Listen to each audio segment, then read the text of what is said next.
Hey now, I'm a huge fan of fermented sauerkraut. You get that nice lactic sour tang to it. You get still that crunch in the cabbage and any vegetables that are in there because it's not heat processed. You get all the fun probiotics in there that are super good for you, and it lasts forever in the fridge.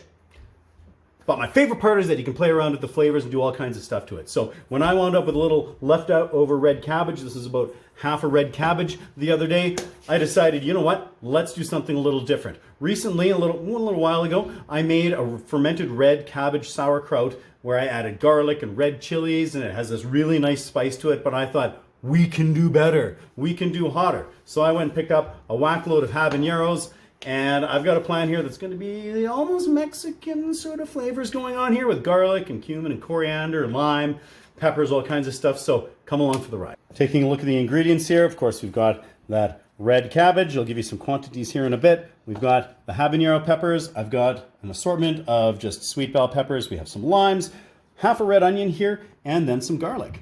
So with your cabbage, you want to cut it into quarters, just like this. And then any of this sort of harder core, just cut that out. It's okay if you've got a little bit of that left in there. That's not a problem. I'm going to save this for my chickens.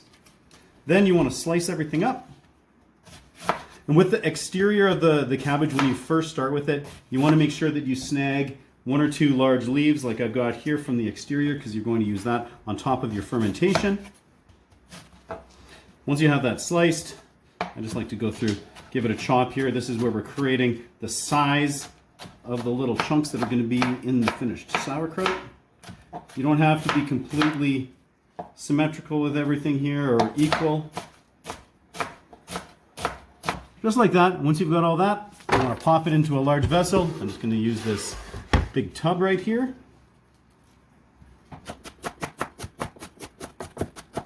Next, I'm going to slice up my bell peppers. Everything, all the veg here, I have pre-rinsed, so it's all nice and clean. I'm just going to give these a little chop so that they're not too much bigger than any of the sauerkraut that we've got, or any of the cabbage that we've got. Now my peppers are all chopped up and ready to be added to the cabbage there. And I should note here that this was after I got everything off here. It's 500 grams, or just over a pound worth of peppers. And next I've got this half of a red onion that I'm just getting chopped up and get it all nicely diced here. So this red onion was 234 grams, or just over a half pound there.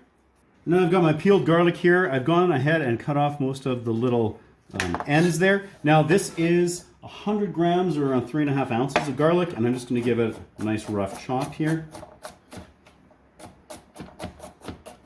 The part that might be cause for concern, I've got the habaneros here. Ooh. So I have 175 grams, or 6 ounces of these habaneros. I am just cutting off the stems. I am leaving the bulk of the seeds and everything in there. The whole point of this was to make something that's nice and hot. Now going through this, I find sometimes with the habaneros, you might wind up with some little chunks that aren't 100% good anymore, that might be a little bit spoiled. If there's anything like this, I'm just kind of cutting it off. Just gnarly looking. I also have these little red ones that a buddy had left over from a pepper project he was working on. I'm just going to use these here too. And I'm just going to give these a nice good chop. Gloves are a necessity at this point. I had mine on right from the start just so I wouldn't forget.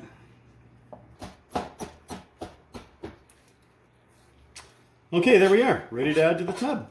So here is all my veg, aside from the lime juice, which is not going in yet, and then of course the spices that I'm going to be adding, but it's all chopped up. It's all in this nice tub, which is going to be a great way to mix it.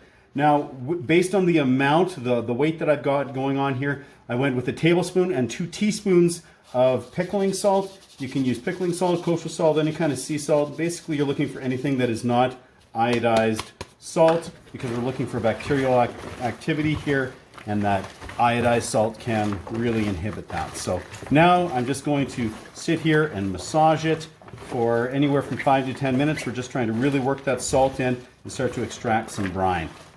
Now, just in case you need extra brine, if the cabbage and the veg isn't producing enough, you can always make a 2% brine. I'm making some in advance here just to cool it down. And with that, I'm going with 400 grams or 400 mils of filtered water. You want to make sure you don't have chlorine or chloramine in here, because again, that's bad for the bacteria. So 400 grams or mils of that water, and then 8 grams of, again, that pickling salt, so non-iodized salt. So now I'm just going to heat it up and whisk enough so that that dissolves, and then let it cool down to room temp.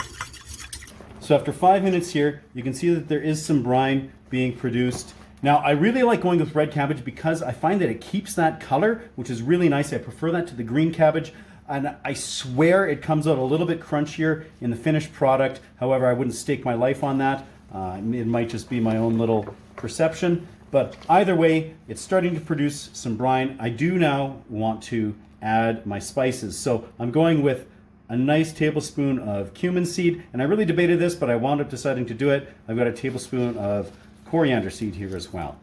And that should hopefully just give it a little interesting character. I'm just going to mix this up for another minute or so, and then we're going to get this into the crock. So now for the fermentation phase, what I need is a good fermentation crock. I've got a 1 gallon crock here. I've got a funnel for filling that. I also have fermentation stones. I really like these glass weights. I actually have links for the crock, the weights, all the fermentation stuff, as well as for Star San in the video description here, just links to Amazon. I really like Star San for spraying this down and creating just a nice clean initial environment for fermentation. This is a pH-based sanitizer. I use this in home brewing and with my kombucha and all kinds of stuff. I also use that here. I realize that I haven't been sanitizing anything up to this point. However, as everything's going to be sitting in here and this jar was hanging out with all of my canning and stuff downstairs, it's really nice just to get it sanitized initially. So I'll have this, that funnel, as well as those fermentation stones all sprayed down with the sanitizer. It's a minimum 30-second contact time, then you can just dump it out. It's great because you can't taste it, you can't smell it, and it's great because it's non-toxic, so you don't have to rinse this out, and you can just dump it out. You can't smell it, you can't taste it. It doesn't impact anything other than sanitizing. So I'm gonna go dump it. So now for filling this, I'm going to use that mason jar filler, that funnel, and then just any sort of transfer container that's handy. I really like this 1 cup measure for that. I'm just going to be dumping it all in here. And I am using a rubber scraper just so that I can also try to get out whatever brine was not adhering to the veg, so I can get it in. Now that I have this all in here, I don't want to forget about my lime juice, so let's deal with that. So just to give this hopefully a nice limey kick, I'm using the juice of 4 limes. I'm just going to give it a little bit of a mix. Now that that lime is in there. And then the trick is to try to push everything down, and we're going to see how much brine we need to add, because it looks like there's not enough that's come naturally out of the veg. So now I've got that 2% salinity brine that I made before. Top it up here.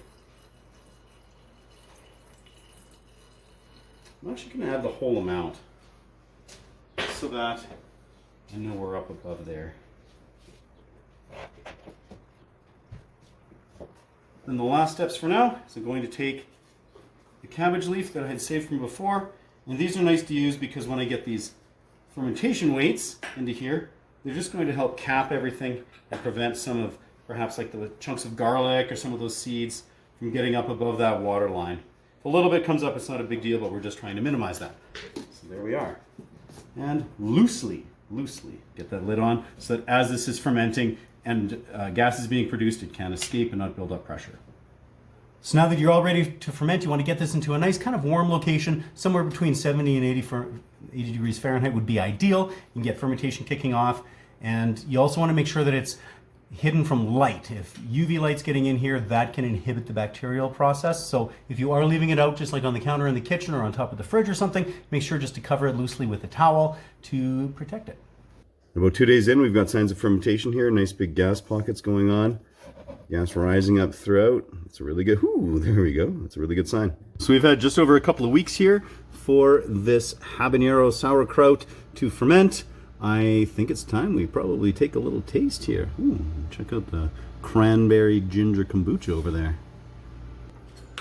Ooh, okay, so let's gonna dig right in. Here we are. Yes. Well, that's amazing. Mmm. Okay, lots of rich cumin flavor in there with that cumin seed. For sure, definite kick. This is spicier than my other spicy sauerkraut that I made with Thai chilies. Some garlic.